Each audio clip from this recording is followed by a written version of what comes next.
We started off the week pretty good, win over UW Green Bay.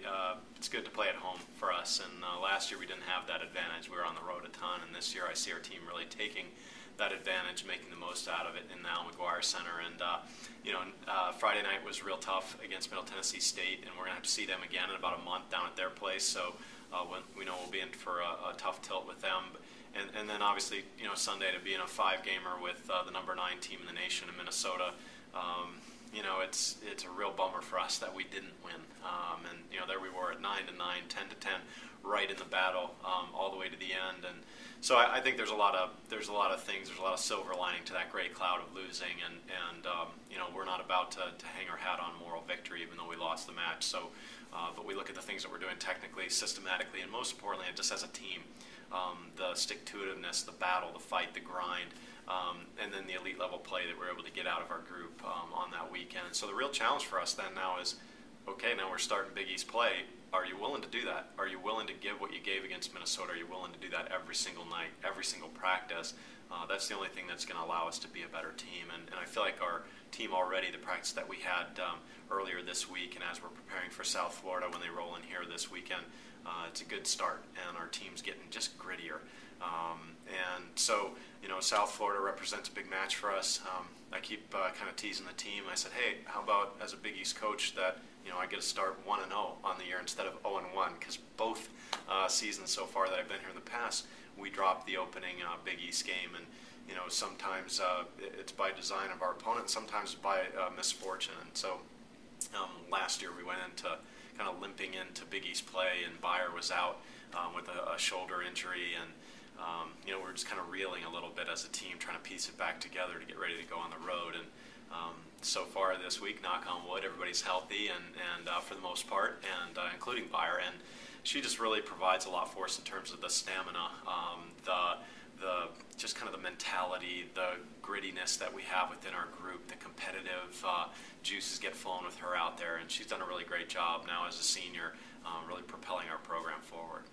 I'm just looking to give my team the best that I can give. I mean, if I'm not playing well, just to at least give them the energy and the feel that I am there if I can't give the effort. And I know that Sierra has improved greatly, and just seeing her play and being in the back row and knowing that she can be in the front row and get things done is just so exciting for me. And knowing that we've come together well as a team, and it just makes my play a lot easier, knowing that we have high expectations for everybody, and knowing that our back row has grown up and can play, and it's just exciting to see what we're going to do this year. Starting off with USF, we have a chip on our shoulder from last year. We were just talking about it at practice yesterday that this is our first conference game. The 2 years that I have been here, we've lost both opening conference games. So coach wants to start out with a first year conference winner, and knowing that that I can play this first conference game is really exciting. And we just know that we have to come out and we can't take them for granted. I mean, we know that they can beat us because they have beat us the last 2 years. So I think for us, it's just really exciting, and just to see how much we've grown since the 2 years that I've been here. This game, I think, is going to be really good. And I'm just really excited, at least, to be able to play. Having Beyer healthy is important to us, and last year we paid a pretty big price. It only seemed like 2 losses in 2 days, but in the end, it's really what cost us our NCAA bid, and so our team recognizes that.